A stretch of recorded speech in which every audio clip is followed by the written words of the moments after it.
आज आपण 15वा अध्याय चालू करणार आहोत. त्या अध्यायाचं नाव आहे पुरुषोत्तम योग. पुरुषोत्तम योग म्हणजे आपण 13वा अध्यायाच्या शेवटी आणि 14व्या अध्यायामध्ये प्रकृती आणि पुरुष याच्याबद्दल बरंचसं विवेचन केलं होतं. पुरुष म्हणजे ब्रह्म आणि प्रकृती म्हणजे माया. ब्रह्म हे ह्या संपूर्ण विश्वाचं आदिबीज आहे. पण ते आदिबीज कसं आहे, ते अलिप्त आहे. या सृष्टीचा पसारा वाढवण्यासाठी जी काही शक्ती लागते ती शक्ती मायेकडे असते आणि मायेला ती शक्ती ब्रह्माकडून मिळते. म्हणजे दोघही एकमेकांना पूरक आहेत आणि मायेला ब्रह्माशिवाय अस्तित्व नाहीये. म्हणजे प्रकृतीला पुरुषाशिवाय अस्तित्व नाहीये आणि पुरुषाला ह्या सृष्टीचा पसारा वाढवण्यासाठी प्रकृतीची आवश्यकता. त्याच्यामुळे हे अनादिसिद्ध असं जोडप आहे. तर हाच विषय या पुरुषाचं स्वरूप कसं आहे किंवा या ब्रह्माचं स्वरूप कसं आहे ते सांगण्यासाठीच हा अध्याय आहे. तर ह्या अध्यायामध्ये जाण्याच्या आधी आपण गेल्या 1-2 अध्यायामध्ये जे प्रश्न आले होते त्याच्याबद्दल थोडासा विचार करूया. 13व्या अध्यायामध्ये ज्ञान आणि अज्ञान यांची लक्षणं होती. तर त्याच्याबद्दल काही ऑफलाईन प्रश्न आले होते. त्याच्यामध्ये एक होता की ज्ञानाचं लक्षण आहे की अमानित्व. अमानित्व म्हणजे मानाची अपेक्षा नसणं किंवा आपण ज्या काही चांगल्या गोष्टी करतोय त्याची वाच्यता न करणं किंवा परोपकाराची वाच्यता न करणं. परमार्थामध्ये हे खूपच आवश्यक आहे. पण मग त्याचा व्यवहारामध्ये तसं करता येईल का? की समजा आपण आता कुठल्या एखाद्या ठिकाणी काम करतोय. म्हणजे नोकरीचं एक उदाहरण घेऊया की परफॉर्मन्स रिव्ह्यू असतात प्रत्येक वर्षी, की त्या वर्षामध्ये आपण काय काम केलंय ते सांगायचं असतं आणि त्याच्यावरती आपला मग परफॉर्मन्स रिव्ह्यू होणार असतो आणि मग त्याच्यावरती आपली पुढली प्रगती किंवा जो मोबदला असेल, सॅलरी असेल किंवा इन्क्रिमेंट असेल ते ठरवलं जातं. बऱ्याच वेळा आपण व्यवहारामध्ये काय बघतो की अशी बरेचसे लोक असतात की जी आपली कामं केली नाहीयेत त्यांनी, त्याचं सुद्धा क्रेडिट घेऊन मग त्या आपल्या स्वतःच्या परफॉर्मन्स रिव्ह्यू मध्ये टाकतात. तर अशा वेळेला लोक असं करत असताना सुद्धा आपण शांत कसं बसावं? आपल्याला आपण जे काम केलंय ते सांगणं गरजेचं आहे. तर मी ह्या ठिकाणी काय म्हणेन की व्यवहारामध्ये योग्य ठिकाणी आपल्याला बोलावंच लागतं. म्हणजे आपण जे काम केलंय ते सांगणं उलट आपलं कर्तव्य आहे. आता नोकरीचं उदाहरण घ्या. नोकरी म्हणजे काय? एम्प्लॉयमेंट कॉन्ट्रॅक्ट आहे. एम्प्लॉयमेंट कॉन्ट्रॅक्ट म्हणजे काय? की हे काम केल्यावर मला मोबदला मिळणार. हे जर कॉन्ट्रॅक्ट हा व्यवहार आहे, तर हा व्यवहार व्यवस्थित करण्यासाठी हे आपलं कर्तव्यच आहे, की आपण जे काही काम केलंय ते वर्षाच्या शेवटी किंवा जे काही पिरियॉडिक रिव्ह्यू असतील, तेव्हा आपल्या मॅनेजरला सांगणं हे आपलं कामच आहे. आपण असं नाही तेव्हा बोलू शकत, की let my work speak for itself. म्हणजे हे कधी बोलू शकतो, की ते काम इतकं चांगलं असेल, की सगळ्यांनाच माहिती पडेल ते. पण तोपर्यंत त्या पातळीपर्यंत जोपर्यंत आपण जात नाही, तोपर्यंत तरी हे जे सगळे नियम आहेत, की परफॉर्मन्स रिव्ह्यू मध्ये आपण जे काही काम केलंय त्याच्याबद्दल सांगणं महत्वाचं आहे, गरजेचं आहे. मग तिकडे असं अमानित्व वगैरे असं आणू नये, की नाही मी काही सांगणार नाही, मी काही जे काही काम केलंय त्याच्याबद्दल सांगणार नाही. ते चुकीचं आहे. व्यवहारामध्ये अशा बऱ्याचशा गोष्टी असतात, की योग्य ठिकाणी आपण ते सांगावंच. म्हणजे जे काही काम केलं फक्त काय, की आपण जे केलं तेच सांगावं. उगाच दुसऱ्यांचं म्हणजे बाकी जरी लोक करत असतील, दुसऱ्यांचं काही क्रेडिट घेत असतील, कामाचं क्रेडिट घेत तसं करू नये. प्रामाणिकपणे आपण जे काही केलंय ते पटवून सांगावं. कारण कसं आहे, त्याच्यावरूनच आपला मोबदला ठरणार आहे. त्याच्यावरूनच तो आपला व्यवहार व्यवस्थित होणार आहे एम्प्लॉयमेंट कॉन्ट्रॅक्टचा आणि त्याच्यावरून मग आपली प्रगती होणार. आपण जर सांगितलं की काय काय गोष्टी केल्यात, कशा गोष्टी केल्यात आणि समजा तो मॅनेजर असा चांगले गुण बघणारा असेल, चांगली काम बघणार असेल, तर त्याला कळेल की बाबा ह्या माणसामध्ये असे असे गुण आहेत किंवा अशी केपेबिलिटी आहे, तर मग याला असं अजून वेगळी कामं देऊ शकू किंवा अजून मोठी कामं देऊ शकू. म्हणजे आपल्या प्रगतीसाठी आपल्याला आपण जे काम केलंय ते सांगणं महत्वाचं आहे, गरजेचं आहे. काही काही वेळा असं असतं की त्या व्यवहाराचे जे नियम आहेत ते आपल्याला पाळावेच लागतात आणि समजा त्या नियमांचा इतर लोक काही दुरुपयोग करत असतील तर मग कसं करायचं? म्हणजे तेव्हा सुद्धा म्हणजे जर आपण शांत बसलो तर उलट आपलंच नुकसान होणार. तर त्याचं एक उदाहरण देतो मी की धमाल पिक्चर जर तुम्ही बघितला असेल तर त्याच्यामध्ये असे ते 4 जण असे बेकार असतात आणि त्यांना काय नोकरी धंदा नसतो, उत्पन्नाचं साधन नसतं आणि अशाच उचापत्या करत असतात. आणि ते 4 जण कसे एका घरामध्ये मालकीण असते तिच्या घरामध्ये भाड्याने राहत असतात. तर त्यांच्याकडे इतकी म्हणजे पैशाची चणचण असते, की त्यांना खायला सुद्धा पैसे मिळत नसतात. एका दिवशी काय करतात ते त्या घर मालकिणीच्या तिने पिझ्झा मागवलेला असतो. तो पिझ्झा चोरतात आणि ते खात असतात. तर त्या घर मालकिणीला थोडासा डाऊट येतो, तर ती त्यांच्याकडे येते चौकशी करायला. तर ते पिझ्झा लपवून ठेवतात आणि नंतर बऱ्याच प्रश्नोत्तरानंतर तिला कळतं, की ह्याच लोकांनी पिझ्झा घेतला म्हणून. आणि त्याच्यामध्ये एक मानव म्हणून कॅरेक्टर असतं. अरशद वारसी, जावेद जाफरी, रितेश देशमुख असे सगळे मजेशीर कॅरेक्टर आहेत. त्यातला जावेद जाफरी हा मानव म्हणजे अतिशय साधा माणूस असतो. पिझ्झा घेतला, चोरला म्हणून सगळ्यांना पकडलं जातं. तेव्हा ती घर मालकीण सगळ्यांना एका ओळीमध्ये उभी करते. एका ओळीमध्ये उभी करते आणि ती म्हणते, की तुम्ही एकतर माझा पिझ्झा चोरता आणि वरती तुम्ही माझ्या घराचं भाडं पण दिलं नाही, फुकटमध्ये राहता. तर आता तुमच्यापैकी घराचं भाडं कोण देणार आहे, हे मला सांगा. तर हे चौघ जण एका ओळीत उभे असतात. तर त्यातले ती प्रश्न विचारते ना विचारते, तेव्हा 3 जण मानवला सोडून 3 जण मागे जातात. आणि हा मानव नुसता काही न करता कसा होतो तो पुढे झाल्यासारखा होतो. मग ती घरमालकीण त्याला विचारते, "मग तू देणार आहेस का पैसे?" तो बोलतो, "अरे नाही, मी तर काहीच केलं नाही. मी काय पुढे आलोच नाहीये." तो पुढे आलेला नसतो. बाकी सगळे मागे झालेले असतात. तर परफॉर्मन्स रिव्ह्यूमध्ये पण हेच आहे, की जर सगळेच आपण ज्या काही गोष्टी केल्या ते सांगत असतील आणि आपण जर नाही सांगितल्या, तर त्या मानवसारखं आपलं होईल, की काही न करता आपण आपल्या पायावरती धोंडा मारून घेऊ. तर हे असं एक उदाहरण आहे, की जेव्हा आपण ज्या गोष्टी केल्या ते सांगणं गरजेचं आहे. म्हणजे त्या नियमानुसार आपल्याला वागलंच पाहिजे. काही वेळा असं होऊ शकतं, की आपण गोष्टी केल्यात, त्या समजा कोणाला ज्या माणसाला जाणीव नसेल आणि जर जाणीव झाली, तर त्याचं वर्तन सुधारेल. समजा आपण मुलांना काही शिकवणूक देतोय किंवा संस्कार देतोय आणि मुलांना सांगायचं आहे, की अशा-अशा गोष्टी आपण केल्यात, असे कष्ट केले, जे काही चांगल्या गोष्टी केल्या असतील.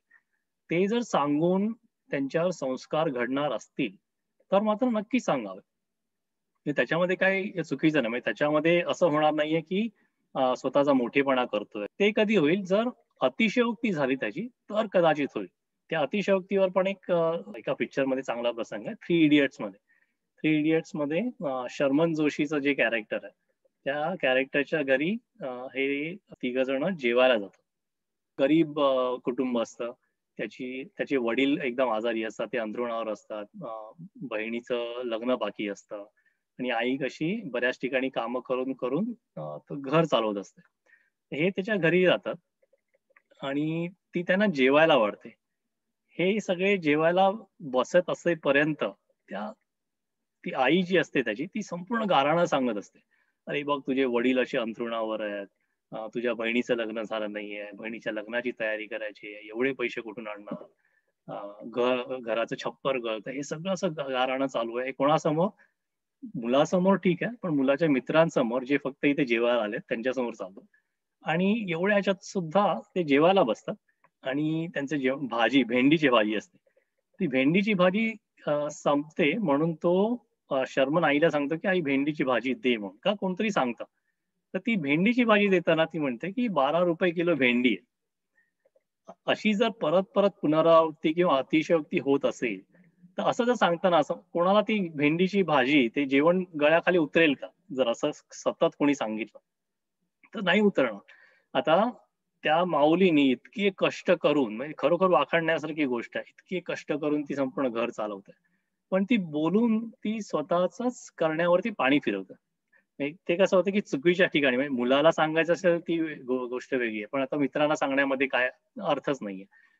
तर अशा ज्या गोष्टी आहेत आपण व्यवस्थित वेळेला सांगतोय का? अतिशयोक्ती टाळतोय का? पुनरावृत्ती टाळतोय का? ह्या गोष्टी जर लक्षात ठेवल्या, तर आपण ज्या केल्या आहेत त्या गोष्टी नक्कीच सांगाव्यात. त्याच्यामध्ये काही वाईट नाहीये. तर हे ते अमानित्व याच्याबद्दल हा प्रश्न होता. पुढे आपण आता ह्या कडे वळूया.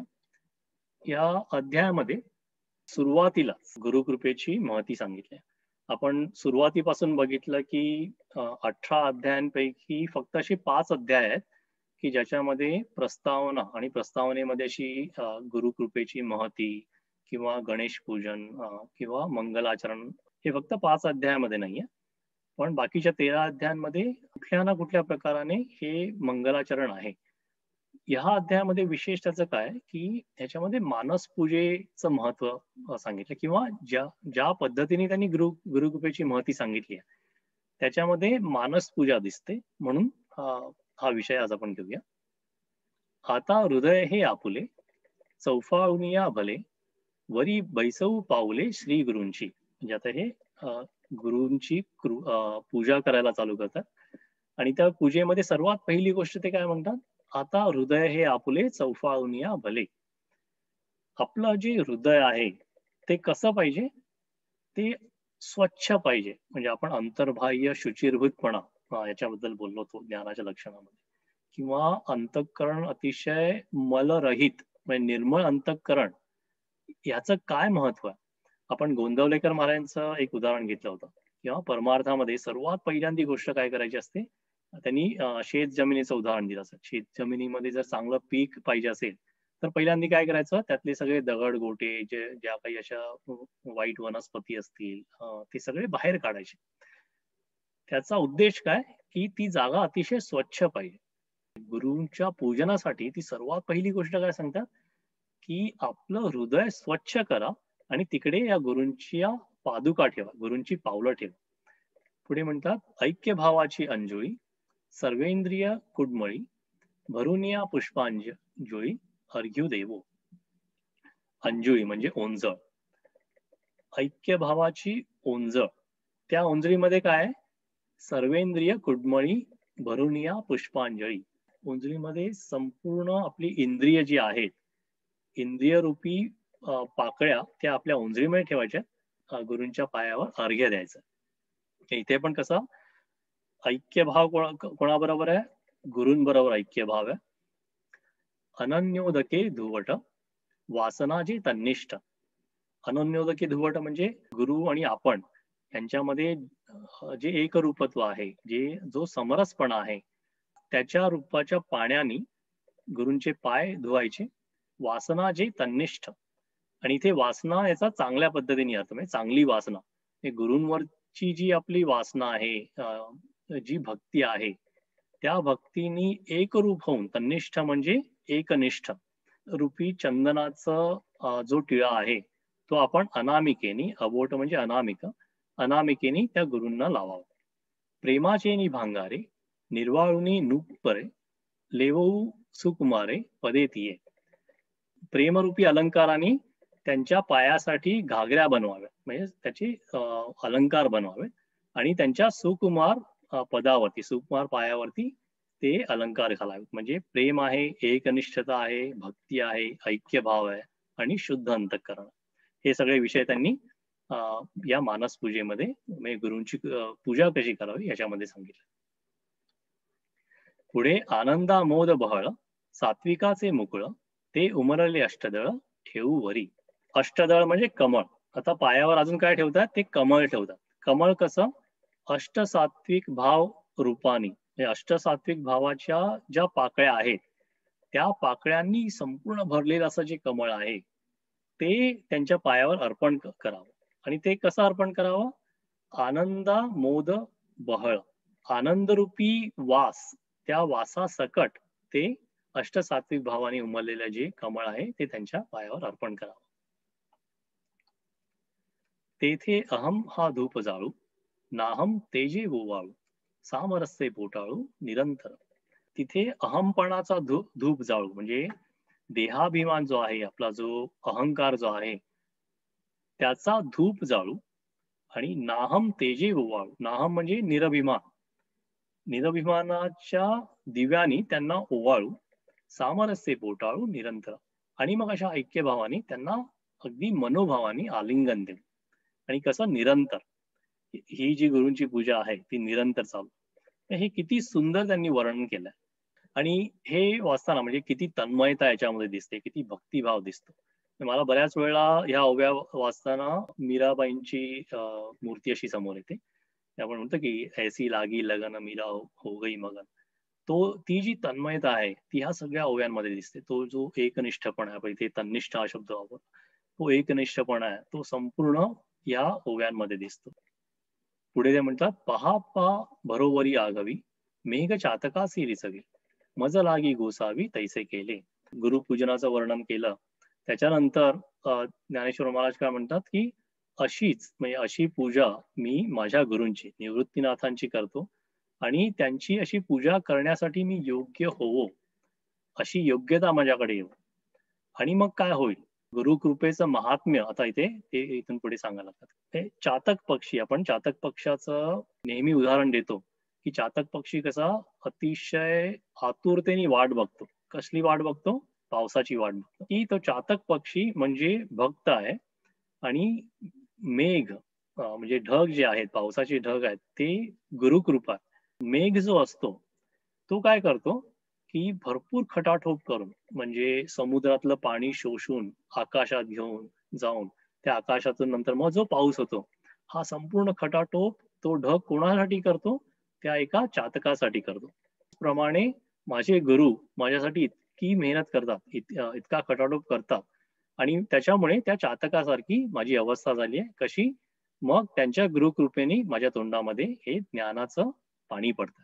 पहिल्या अध्यायामध्ये आपण बघितलं होतं, की ज्ञानेश्वर महाराजांनी किती त्यांच्यामध्ये लीनता आहे. म्हणजे काही ओव्या होत्या, की "येरवी तरी मी मूर्खू, जरी जाहलो अविवेकू, तरी संत कृपा दीपकू सोज्वळ वसे, लोहाचे कनक होय हे सामर्थ्य परिसीचं आहे, की मृतही जीवितला आहे अमृत सिद्धी." ते म्हणतात, की मी इतका मूर्ख आहे. आणि हे कोण म्हणतात? माऊली म्हणतात. इतका मूर्ख आहे. "एरवी तरी मी मूर्खू, जरी जाहलो अविवेकू." जरी माझ्या तोंडातून काही असं वेडं-वाकडं बोलून गेलं किंवा विचार आले, तरी सुद्धा गुरुकृपेने काय होतंय माझं? माझ्या तोंडातून चांगलंच बोललं जातं. हे कसं आहे? ते परीस आणि लोखंड यांची उपमा देतात, की एकदा लोखंडाला जरी परिस्पर्श झाला, तरी त्या लोखंडाचं सोनं होतं. त्याच पद्धतीने या गुरुकृपेचं महात्म्य आहे. त्याच्यामुळे माझ्या तोंडातून अतिशय चांगल्या-चांगल्या गोष्टी बोलल्या जातात. म्हणून रिकामे तोंड करू गेले बडबड, की गीता ऐसे गोड आतुडले. त्याचमुळे मी जो असा रिकामा बसलो आहे आणि मी असं बोलायला चालू करतोय. मी काहीतरी बडबड करतोय, पण त्या बडबडीतून काय होतंय? ह्या गीतेचा अर्थ आतुडले म्हणजे सापडतोय किंवा उत्पन्न होतं. म्हणतात गुरुकृपेचं महात्म्य एवढं आहे, की मी नुसता असा तोंडाने काहीतरी बोलायला जातो आणि त्याच्यातून गीतेचा इतका मधुर अर्थ तो माझ्या तोंडातून बाहेर पडतो. त्याचं अजून एक सुंदर उदाहरण तुकाराम महाराजांच्या अभंगामध्ये येतं, की जेथे जातो तेथे तू माझा सांगाती. त्यातली एक पुढली ओळ आहे, की बोलो जाता बरळ करीसी ते नीट. होय अदृष्ट आपैते तै वाळूची रत्ने परते. उजू आयुष्य तै मारिते लोभू करी. समजा आपलं प्रारब्ध जर बळकट असेल, प्रारब्ध जर अनुकूल असेल, तर वाळू जरी घेतली तरी त्या वाळूमध्ये रत्न निर्माण होतात. किंवा आयुष्याची दोरी जर बळकट असेल, तर कसं होतं, की जो कोणी मारणारा जरी असेल, तरी सुद्धा त्याला त्या मारणाऱ्याला लोभ उत्पन्न होतो आणि तो मारत नाही आपण. म्हणजे ते आयुष्य तिकडे संपत नाही. त्याच पद्धतीने तयापरी श्री गुरु करीती जे अंगीकारू, तै होऊनी ठाके संसारू मोक्षमय आघवा. त्याचप्रमाणे जर गुरूंनी आपला अंगीकार केला, तर काय होतं? या संसारामध्ये असतानाच त्याला मोक्ष प्राप्ती होते. ते अजून विशेष त्याला गोष्ट काही करावी लागत नाही. तर ह्या सुंदर अशा सुरुवातीलाच त्यांनी गुरुकृपेची महती या विषयावरती बऱ्याचशा ओव्या दिल्या. आता आपण बघूया, की ह्या अध्यायाचं प्रयोजन काय? म्हणजे त्यांनी काही पुढल्या ओव्यांमध्ये अजून या अध्यायाचं म्हणजे का हा अध्याय श्रीकृष्णाने सांगितला? हे जे श्लोक आहेत त्यांचं महत्व काय किंवा त्याचं प्रयोजन काय त्याच्याबद्दल सांगितलं. म्हणतात, नाना सूर्याचा प्रकाशू लाहे जेवी डोळसू, तेवी ज्ञानेची सौरसू मोक्षाचा तो. सूर्याचा प्रकाश कोणाला दिसेल? ज्याच्या डोळ्यामध्ये दृष्टी आहे, त्यालाच तो सूर्याचा प्रकाश दिसेल. आता डोळ्यामध्ये दृष्टीच नसेल काही कारणाने, तो आंधळा माणूस असेल, त्याला सूर्याचा प्रकाश दिसेल का? त्याला नाही दिसणार. तर असंच जो ज्ञानी माणूस आहे त्यालाच मोक्ष प्राप्ती होऊ शकते. जो अज्ञानी माणूस आहे त्याला त्या आंधळ्यासारखी त्याची अवस्था होईल. त्याच्या डोळ्यात दृष्टीच नाहीये. ही दृष्टी म्हणजेच ज्ञान. तरी तया ज्ञाना लागी कवणा पा योग्यता अंगी, हे पाहता जगी देखिला ऐकू. तर मग अशा ज्ञानाची जी दृष्टी कोणाकडे असते, म्हणजे अशी योग्यता कोणाची आहे, असं जर बघायला गेलो तर त्याच्यामध्ये असा एकच प्रकारचा माणूस दिसतो, एकच प्रकारचा मनुष्य दिसतो. तैसे मोक्ष देईल ज्ञान, येथे कीर नाही आन, परी तेची थारे ऐसे मन शुद्ध व्हावे. ज्ञानप्राप्तीनी मोक्ष होतोच, त्याच्यामध्ये काहीच शंका नाहीये. पण कसं, कोणाला ज्ञानप्राप्ती होईल? परी तेची थारे ऐसे मन शुद्ध व्हावे. ज्याचं मन अतिशय शुद्ध असेल त्यालाच ज्ञानप्राप्ती होईल. गुरुपूजनामध्ये ज्या मानस पूजेचं त्यांनी वर्णन केलं, त्याच्यामध्ये पहिली पायरी त्यांनी सांगितली होती की शुद्ध अंतःकरण, म्हणजे स्वच्छ हृदय आहे, तिथे गुरूंची पावलं बसवली. तसंच इथे ते आता दाखला देतात की ज्ञान कोणाला होईल. ज्ञान होण्यासाठी सर्वात पहिली गोष्ट काय पाहिजे, तर शुद्ध अंतःकरण पाहिजे. तरी विरक्ती वाचुनी काही, ज्ञानासी तगणेची नाही, हे विचारून ठाई ठेविले देवे. ते म्हणतात की देवानी ते सांगून ठेवलंय. काय सांगून ठेवलंय? की विरक्तीशिवाय हे ज्ञान राहणारच नाही. म्हणजे कसा आपण विचार करू शकतो की ज्ञान मार्ग आहे, या ज्ञान मार्गावर जर कोणाला जायचं असेल तर त्या मार्गाच्या आजूबाजूला जर गार्डरेल्स नसतील तर काय होईल, तो माणूस भरकटत जाईल, कुठेही भरकटत जाईल. वैराग्य किंवा विरक्ती ह्या ज्या ज्ञान मार्गावरच्या गार्डरेल सारख्या आहेत, त्यांच्यामुळेच त्या माणसाचा त्या ज्ञान मार्गावर प्रवास होऊ शकतो. त्याच्याशिवाय तो भरकटू शकतो. आपण व्यवहारामध्ये सुद्धा बघतो बऱ्याच ठिकाणी की अतिशय ज्ञानी लोक असतात, अतिशय हुशार विद्वान लोक असतात, पण त्यांच्यामध्ये नीतिमत्ता नसते, नैतिकता नसते. म्हणजे ती नैतिकता का नसते? कारण वैराग्याचा त्यांच्याकडे लवलेशही नसतो. सगळीकडे नुसती हाव असते. हे विरक्ती, वैराग्य आणि ज्ञान हे किती पूरक आहे आणि किती महत्व आहे कुठल्याही प्रगतीसाठी, ते आपण व्यवहारामध्ये सुद्धा बघतो. करोनाचंच आपण उदाहरण घेऊ की जगामध्ये हुशार लोक कमी आहेत का, की आपण एका वर्षाच्या आत ह्या लसी निर्माण केल्या आणि सगळीकडे जगभरात आता लसी पसरतात. पण त्याच्यात सुद्धा जे विद्वान लोक आहेत, ज्यांच्याकडे नीतिमत्ता नाहीये, त्यांचा संपूर्ण व्यवहार कसा चाललाय की ह्या अतिशय कठीण परिस्थितीमधून सुद्धा माझ्याकडे सत्ता, माझ्याकडे संपत्ती, माझ्याकडे मोठेपणा कसा आहे, इथे लोक त्यांचं लक्ष आहे. त्याच्यामुळे नुसतं ज्ञान असणं उपयोगाचं नाहीये. ज्ञानाबरोबर ज्ञान कुठे टिकेल? जिकडे वैराग्य आहे तिथेच हे ज्ञान टिकेल. आता विरक्तीची कवणपरी, जे येऊनी मनातेवरी, हेही सर्वज्ञ श्रीहरी देखिले असे. आता हे विरक्ती कशी येईल, ह्या मनाला अशी विरक्ती कशी येईल, ह्याच्याबद्दल सुद्धा देवाने सांगून ठेवलं. जे विषय रांधिले रस सोये, जै जेवणारा ठाऊई होय, तै तो ताटची सांडूनी जाय जयापरी. आता ज्ञानी माणसाला हे वैराग्य किंवा विरक्ती कशी येईल, ते इथे एक सुंदर उदाहरण देतात. की समजा आपल्याला कोणी जेवायला बोलवलं, चांगला अगदी आदर सत्कार केला, अगदी रांगोळी वगैरे लावून जेवण वाढलंय, पंचपक्वान्न आहे ताटामध्ये, आणि आपण त्या ताटावर बसलो आणि ताटावर बसता क्षणीच त्यांनी जर आपल्याला सांगितलं की या जेवणामध्ये विष मिसळलं, असं जर सांगितलं तर आपण ते जेवू का? किंवा कोणीही ते जेवण जेवणार नाही. एकदा कळलं की या जेवणामध्ये विष मिसळलं, कितीही पंचपक्वान्न असू दे, कितीही चांगला आदर सत्कार असू दे, तो माणूस ते ताट बाजूला ठेवून तिथून निघून जाईल. त्याच पद्धतीने त्यात एक उदाहरण देतात. तैसी संसारा या समजता, जाणीजे जे अनित्यता, तै वैराग्य दवडिता पाठी लागे. त्याचप्रमाणे ह्या प्रपंचामध्ये एकदा जर कळलं की हा प्रपंच अनित्य आहे, अशाश्वत आहे, एकदा हे ठामपणे अशी समजूत झाली की मग मात्र अशा माणसाला, अशा साधकाला त्याच्या मागे वैराग्य मागे लागतं. म्हणजे त्याला वैराग्य शोधायची पण गरज लागत नाही, त्याच्या मागे वैराग्य लागतं. कधी? जेव्हा त्याला कळेल की हा संसार हा मायावश आहे, हा संसार हा अनित्य आहे, याच्यातून जे सुख दुःख मिळणार आहे जे ते टेम्पररी आहे. खोटा हा शब्द वापरला की संसार खोटा आहे, मिथ्या आहे. तर मिथ्यापेक्षा अनित्य किंवा अशाश्वत हा जरा शब्द चांगला लागू पडतो. कुठल्याही गोष्टीमध्ये आपण गुरफटत गेलो, आपण अमानित्वाच्या उदाहरणामध्ये बघितलं की अतिशयोक्ती झाली तर माणसाला त्याचे दुष्परिणाम भोगावे लागतात, किंवा चांगली जरी भावना असेल तरी त्याचे दुष्परिणाम होतात. त्याचप्रमाणे संसारामध्ये जर अतिरेक झाला किंवा आपण गुंतत गेलो, गुरफटत गेलो आणि त्याच्यातूनच आपल्याला शाश्वत सुख मिळणार आहे असा जर भ्रम झाला, तर त्याचे बरेचसे दुष्परिणाम होतात. करुणी संसार व्हावो, स्वरूपी अहंते ठावो, होवा वया अध्यावो 15वा. तर हेच या 15व्या अध्यायाचा उद्देश आहे. म्हणजे हेच याचं प्रयोजन आहे. काय?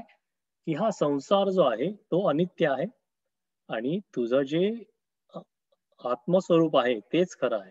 म्हणजे तेच शाश्वत आहे. या संसाराकडे तू जास्त लक्ष देऊ नकोस किंवा तुझं जे लक्ष संसाराकडे आहे, प्रपंचाकडे आहे, तिथून ते लक्ष आपल्या आत्मस्वरूपाकडे तुझ्या मूळ स्वरूपाकडे लागावं, ह्या उद्देशाने हा 15वा अध्याय या 15व्या अध्यायाचं प्रयोजन आहे.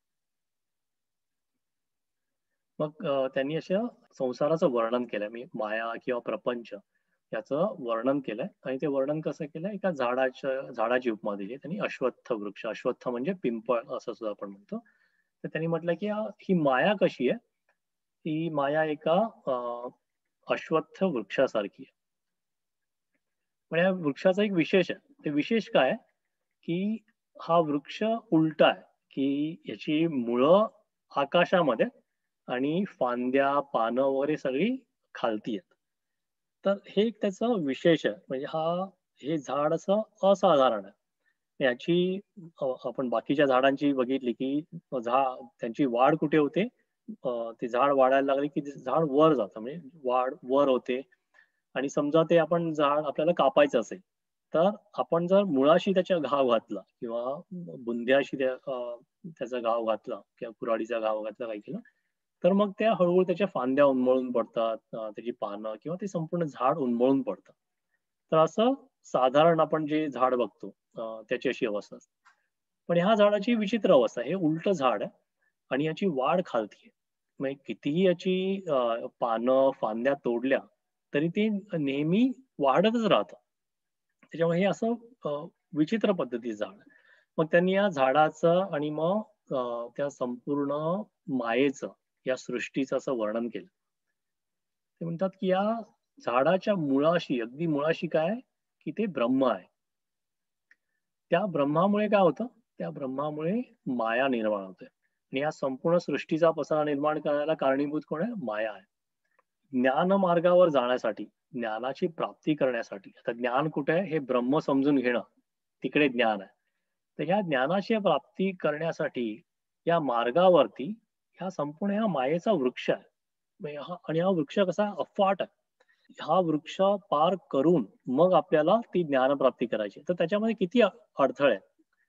या मायेपासून मग पंचमहाभूत होतात आणि मग आपण जो पाच पाचांचा मेळावा बघितला, की पंच ज्ञानेंद्रिय, पंच कर्मेंद्रिय यांच्या योगाने 4 मुख्य प्रकार होतात. ते कुठले प्रकार होतात? जारज, अंडज, स्वेदज, उद्भिज असे वेगवेगळे प्रकारचे प्राणी निर्माण होतात. तर हे 4 मुख्य प्रकार आहेत. म्हणजे भूतमात्र, मनुष्य, वनस्पती, कीटक, प्राणी हे सगळे तयार होतात आणि मग त्यांच्यापासून 84 लक्ष योन्या तयार होतात. आणि 84 लक्ष योन्यांमध्ये अगणित भूतमात्र म्हणजे इतका तो सृष्टीचा पसारा वाढतो, की आपल्याला तो मोजता येत नाही. म्हणजे सांगता येत नाही, की किती या सृष्टीमध्ये भूतमात्र आहे. आणि मग आपण बघितलं, की प्रत्येक शरीरामध्ये क्षेत्राचा जेव्हा अभ्यास केला, प्रत्येक शरीरामध्ये 36 तत्व आहेत. मग ती प्रत्येक शरीरामध्ये इंद्रिय, वासना, विधिनिषेध म्हणजे चांगल्या गोष्टी, वाईट गोष्टी हे सगळं आलं. आणि त्यांच्यावरून मग आपण गेल्या अध्यायामध्ये गुणत्रय विभाग योगामध्ये सत्व, रज आणि तम हे गुण बघितले. म्हणजे हा मायेपासून हा संपूर्ण पसारा निर्माण होतो. जीवमात्र निर्माण होतात. मग जीवमात्रांमध्ये सत्व, रजतम असे गुण निर्माण होतात आणि त्या गुणांच्या आधाराने कर्म निर्माण होतात आणि हा पसारा कसा आहे तो अखंड चालू राहतो. जीवमात्रांची उत्पत्ती आणि लय हे सतत निरंतर चालू आहे आणि ह्या संपूर्ण पसाऱ्यामधून पसाऱ्याचा अर्थ काढून मग आपल्याला ज्ञानप्राप्ती करायची आहे. म्हणजे ज्ञानमार्गावरती हे असं जे अवाढव्य, भलं मोठं आणि असाधारण जरा असं विचित्र असं जे झाड आहे, ते झाड पार करून मग आपल्याला ज्ञानप्राप्ती करायची. आणि अश्वत्थू ऐसे येते म्हणती जे जाणते. तेही परिस हो येथे सांगी जाईल. ते म्हणतात ह्या झाडाला अश्वत्थ का म्हणतात? तर याचा सुद्धा इथे देवांनी त्याचा अर्थ सांगून ठेवला. आणि जाणकार लोक याला अश्वत्थ म्हणतात. त्याचं कारण काय की तरी श्व म्हणिजे उखा तोवरी एक सारिका नाही निर्वाहो यया रुखा प्रपंच रूपा. श्वचा अर्थ आहे उद्या, उद्या किंवा पुढला क्षण. जो पुढल्या क्षणी सुद्धा एकसारखा नसतो असा जो आहे तो हा प्रपंच. जैसा मेघाचेनी तोंडे सिंधू एके अंगे काढे आणि नदी येरीकडे भरितीच असती. ते अजून एक सुंदर दृष्टांत देतात. ते म्हणतात की समुद्र कसा आहे, समुद्र नुसता बघितला कधीही बघितला तर कसा वाटतो, तो परिपूर्ण वाटतो, नेहमीच भरलेला वाटतो. समुद्र म्हणजे नदीमध्ये जशी घट आणि वाढ होते तशी समुद्रामध्ये कधी दिसते का आपल्याला? कधीच दिसत नाही. समुद्र आहे तसाच आहे, त्याची पातळी तेवढीच आहे. हा समुद्र संपूर्ण परिपूर्ण नेहमी वाटतो. तो कसा वाटतो? त्याच्यामध्ये तरी सुद्धा दोन प्रक्रिया सतत चालू असतात. कुठल्या प्रक्रिया चालू असतात? की जैसा मेघाचेनी तोंडे सिंधू एके अंगे काढे. मेघ काय असतात, ढग काय असतात, की म्हणजे बाष्पीभवन होतं. त्या बाष्पीभवनातून जे ढग निर्माण होतात ते ढग त्या समुद्रातलं पाणी शोषून घेतात. ते पाणी शोषून घेऊन मग त्या ढगातूनच पाणी पडतं, पाऊस पडतो. तो पाऊस कुठे पडतो? नद्यांमध्ये पडतो आणि त्या नद्या तेच पाणी समुद्रामध्ये येऊन टाकतात. ह्या एकाच समुद्रामधून ढग पाणी शोषून घेतात आणि नद्या तेच पाणी परत आणून टाकतात. पण त्याच्यामुळे काय होतं, तो समुद्र आहे तसाच परिपूर्ण दिसतो.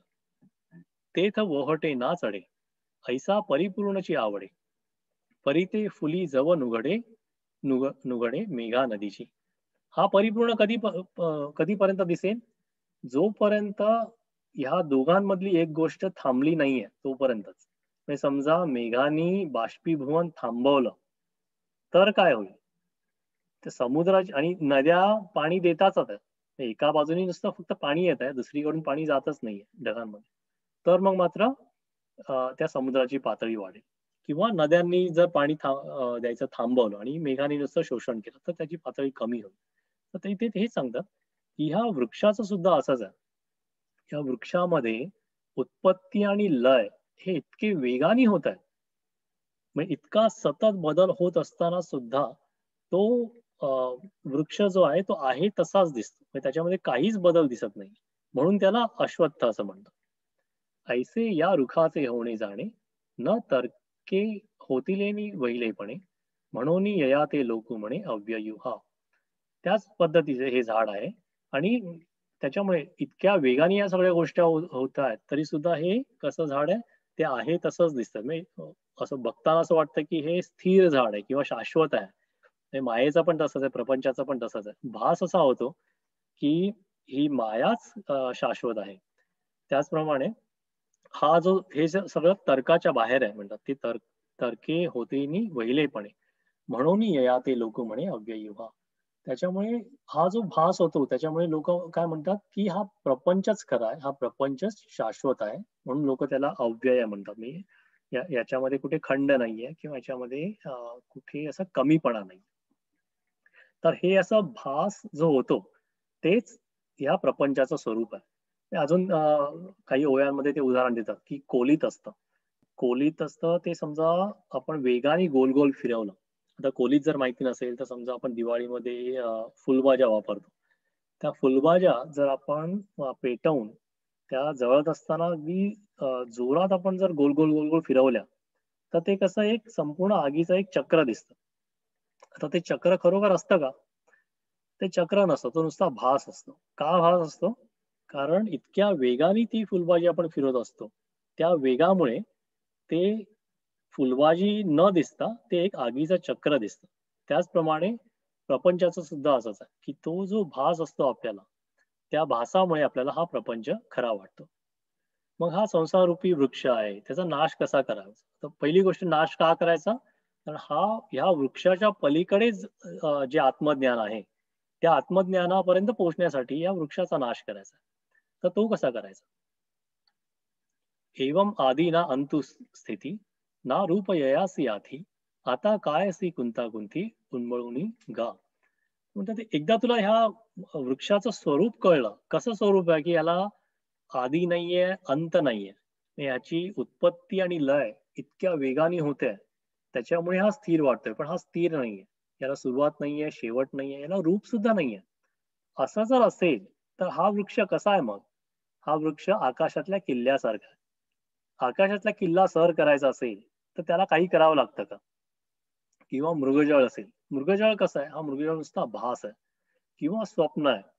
जर आपल्याला एखादं स्वप्न पडलं, त्या स्वप्नातून बाहेर येण्यासाठी त्याचा उपाय काय आहे? जागृती. आपुल्या अज्ञानासाठी नवता थावला किरीटी. तरी आता आत्मज्ञानाच्या लोटी खांडे निघा. म्हणजे आपल्या अज्ञानामुळेच हा आपल्याला वृक्ष शाश्वत भासतो. त्यामुळे याच्यावरती उपाय काय? आता आत्मज्ञानामुळेच, आत्मज्ञानाच्या प्राप्तीनेच याचं खंडन कर. हा जर वृक्ष तुला उपटून टाकायचा असेल, तर त्याच्यासाठी उपाय काय आहे? आत्मज्ञान हाच तुझ्याकडे उपाय आहे. वाचुनी ज्ञाने विना एके, उपाय करिसी जितुके, तेही गुंफसी अधिके रुखी ये. आणि अजून एक महत्वाचं आहे, ज्ञानप्राप्तीशिवाय जर कुठले तू उपाय वापरशील, तर काय होईल? तू अजूनही गुरफटत जाशील.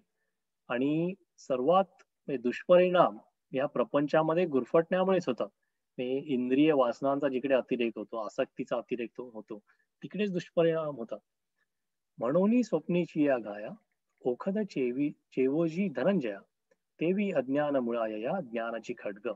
ज्ञानाचं खड्ग म्हणजे ज्ञानाची तलवार वापरून तू अज्ञान दूर कसं करू शकतो, याच्याबद्दल इथे त्याचं सांगायला लागतात. ते म्हणतात की समजा रात्री झोपलोय आपण आणि त्या झोपेमध्ये स्वप्न आलंय आणि स्वप्नामध्ये आपल्याला जर अंगावरती वार झाले, तलवारीचे चाकूचे वार झाले, तर त्याच्यातून बाहेर पडण्यासाठी काय करायला पाहिजे? त्याच्यावरती उपाय काय? त्या वारांवरती औषध काय? एकच औषध आहे, त्या स्वप्नातून बाहेर येणं, जागृती. ओखद चेवोची धनंजया. चेवोजी म्हणजे जागृती. त्याच पद्धतीने हे अज्ञान नष्ट करण्यासाठी तुला एकच उपाय, तू आता ज्ञानाचं खड्ग, ज्ञानाची तलवार वापर. परी तेची लीला परजवे, तैसे वैराग्याचे नवे, अभंग बळ होवावे बुद्धीसी गा. आता हे ज्ञान खड्ग, ज्ञानाची तलवार सहज धारण करण्यासाठी तू काय कर? तुला बुद्धीला वैराग्याचं बळकट सहाय्य पाहिजे. हे कसं? तैसे वैराग्याचे नवे, अभंग बळ होवावे बुद्धीसी गा. म्हणजे तुला बुद्धीला वैराग्य पाहिजे, बुद्धीला वैराग्याची आवश्यकता. त्या वैराग्याशिवाय तुला हे ज्ञान खड्ग, ज्ञानाची तलवार सहज धारण करता येणार नाही. मग देहाहंतेचे दळे, सांडुनी एकेची वेळ. तर दळे म्हणजे म्यान, देहाहंता म्हणजे देह अहंकार. आपल्याला जो देह अहंकार असतो, त्या ज्ञानामध्ये देह अहंकाराची म्यान असते, त्याच्यामध्ये हे ज्ञान खड्ग असतं. त्याच्यातून ते ज्ञान खड्ग, ती तलवार बाहेर काढ. म्हणजे काय? की देह अहंकार टाकून दे. प्रत्येक बुद्धी करतळे हात वसावे, आणि बुद्धिरूपी हातामध्ये ती ज्ञान खड्ग घे. निसळे विवेक सहाणे, जे ब्रह्माहम अस्मी बोधे सणाने, मग पुरतेनी बोधे उठणे एकलेची. ते म्हणतात की निसळे विवेक सहाणे म्हणजे विवेकरूपी सहाणेवरती हे ही तलवार पाजळ. आणि कशी पाजळ? अहम ब्रह्मास्मी या बोधाची तीक्ष्ण धार लावत्या. आणि त्याच्याबरोबर अद्वैत रूपी पाणी वापर. तीक्ष्ण धार देताना अद्वैत रूपी पाणी वापर. अद्वैत म्हणजे अपरभाव तुझा नष्ट होऊ दे. म्हणजे देह अहंकार टाकून दे, बुद्धीला वैराग्याची जोड दे, त्याच्याबरोबर विवेक वापर, आणि अहम ब्रह्मास्मी म्हणजे तुझं जे मूळ स्वरूप आहे तिकडे लक्ष देऊन या तलवारीला, ज्ञानरूपी तलवारीला धार दे. आणि धार कशी? धार देताना काय लक्षात ठेव? अद्वैत रूप हे लक्षात ठेव. परी निश्चयाचे मुष्टीबळ, पहावे एक दोन्ही वेळ, मग तुळावे अति चोखाळ मननवरी. आणि मग काय कर? निश्चयरूपी मूठ हातात घेऊन मनन करून हे खड्ग, हे तलवार आजमावून बघ. इथे अजून त्यांनी निश्चय सांगितलं की जी एकनिष्ठता असते किंवा दृढ भावना असते, त्या दृढ भावनेची मूठ हातात घेऊन हे ज्ञानरूपी खड्ग जे आहे त्याचं अगदी मनन कर आणि मग ते खड्ग वापरून बघ. आणि अशा सगळ्या पद्धतीने जर तू त्या ज्ञानरूपी खड्गाचा वापर केलास तर काय होईल? पाठी हाती येरा आपण या, निधी ध्यासे एक झालिया, पुढे दुजे नुरे लगाया पुरतेगा. असा जर तू एक दोनदा ते खड्ग वापरलास, त्या ज्ञान खड्गाचा वापर केलास आणि त्या ज्ञान खड्गाचा आणि तुझं एकरूप झालं, निधिध्यास एक झाली तुम्ही जर एकरूप झालं म्हणजे कसं त्या साधकाला ज्ञानप्राप्ती झाली, मग काय होईल? मग ते ज्या झाडाला तुला उपटून टाकायचं आहे, ते झाडच तुला दिसणार नाही. पुढे दुजे नुरे लगाया पुरतेगा. म्हणजे त्या ते झाड नावाला सुद्धा दिसणार नाही. का? कारण तुझ्या ज्ञानप्राप्तीमुळे तुझा जो भ्रम होता, जे झाड तुला दिसत होतं, जे शाश्वत आहे असं वाटत होतं, ते अशाश्वत आहे हे कळेल तुला. म्हणजे त्या जेवणामध्ये विष आहे हे असं कळेल तुला. त्यांनी तुला आपोआप वैराग्य, ज्ञानप्राप्ती झाली, डोळ्यामध्ये दृष्टी आली आणि त्या दृष्टीमुळे तुला खरोखर जे ज्ञान आहे ते मिळालं आणि त्या ज्ञानामुळे मग पुढे मोक्ष मिळाला. मग इथे त्यांनी असं अ, एक ज्ञान खड्ग याचं रूपक वापरून मोक्ष प्राप्तीसाठी कुठल्या गोष्टी महत्वाच्या आहेत त्या सांगितल्या. आपण 6व्या अध्यायामध्ये अभ्यास योगामध्ये बघितलं होतं की अभ्यास आणि वैराग्य या दोघांची जोड असणं किती महत्वाचं आहे. तोच विषय इथे ते परत सांगतात की ज्ञानाला वैराग्याची जोड असणं अतिशय आवश्यक आहे. बुद्धीचं वैराग्य पाहिजे. देहाहंकाराचा नाश करता यायला पाहिजे. बुद्धीबरोबर विवेक पाहिजे. अहम ब्रह्मास्मी म्हणजे स्वतःचं मूळ स्वरूप काय आहे त्याची जाणीव पाहिजे. निश्चय पाहिजे, एकनिष्ठता पाहिजे आणि निधिध्यास म्हणजे एकरूपत्व पाहिजे. तर आतापर्यंत त्यांनी ह्याच सगळ्या गोष्टी म्हणजे या अध्यायाच्या सुरुवातीला या अज्ञानाचा नाश ज्ञानाने कसा करावा हा सगळा विषय सांगितलाय. आणि थोडक्यात काय या सगळ्याचं तात्पर्य, ब्रह्म सत्य सत्यम जगत मिथ्या, की ब्रह्म हेच एक शाश्वत आहे. हे जे दिसतं, जे सगळं जे दिसतं ते नाशिवंत आहे. हा पण एक सहज असं सोप्या दृष्टीने बघण्याचा एक विषय आहे, की जे जे काही दिसतं आपल्याला ते नाशिवंत आहे. पण जे दिसत नाहीये ते शाश्वत आहे. ते उदाहरण द्यायचं झालं, समजा आपण फुगे बघतो. त्या फुग्यांमध्ये हवा असते आणि फुग्यांचे वेगवेगळे प्रकार असतात, वेगवेगळे रंग असतात, आकार असतात. तर बघताना असे ते सगळे फुगे खरे दिसतात. पण जी त्याच्यामध्ये जी अदृश्य शक्ती असते, जी हवा असते ती दिसत नाही. पण आपण काय म्हणतो हे फुगे खरे आहेत आणि हवा दिसत नाहीये म्हणून नाहीये. तर तो जो जसा भ्रम असतो, त्याच पद्धतीने ब्रह्म सत्यम जगत मिथ्या. हे हवा ही शाश्वत आहे, ही नेहमी राहणारी आहे. फुगे, फुग्यांचा आकार ते काय काही वेळाने जातील, काही वेळाने नष्ट होतील. त्याच्यामुळे ते अशाश्वत आहे. तर अध्यायाच्या सुरुवातीला हा संपूर्ण एक मूळ विषय आहे, की ब्रह्माचं स्वरूप काय, मायेचं स्वरूप काय आणि मायेबद्दल जे आपलं अज्ञान असतं, ते अज्ञान दूर करण्यासाठी ज्ञानाची प्राप्ती कशी करावी, ज्ञानाबरोबर वैराग्याचं महत्व काय, हे त्यांनी सांगितलं. आणि मग ज्ञानप्राप्तीने मोक्ष कसा मिळतो ह्याचं पण पुढे विवेचन.